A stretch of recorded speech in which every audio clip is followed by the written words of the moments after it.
Our verse today is Acts chapter 15, verse 2.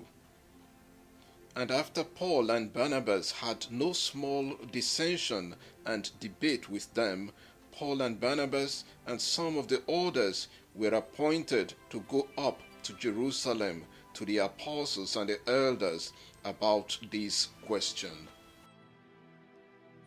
Some Christians sometimes feel that there should never be any disagreement within the Christian community. For some, it is a sign of the presence of the devil acting in some people. Our verse shows us that it was not all rosy for the believers and the leaders, the apostles in the early church. They had to resolve many doctrinal issues.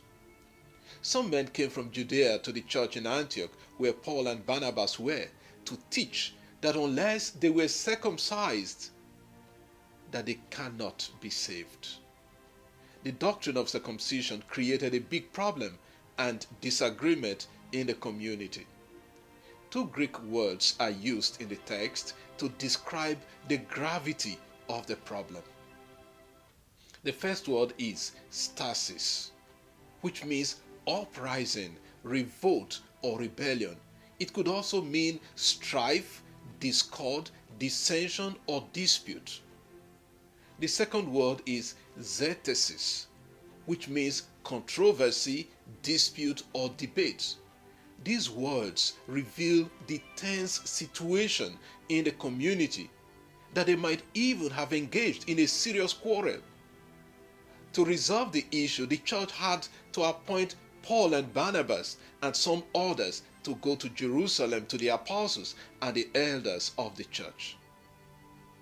This doctrinal dispute gave rise to the first council in Jerusalem. The church had to deliberate over a serious doctrinal issue that would have destroyed the early church.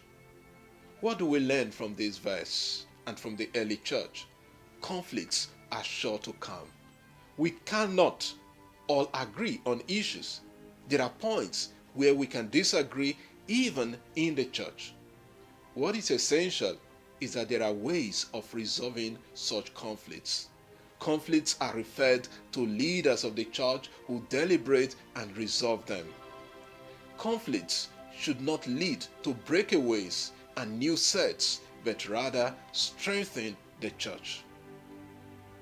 We can extend this model of conflict resolution to even the political sphere and to the society at large, or even to families.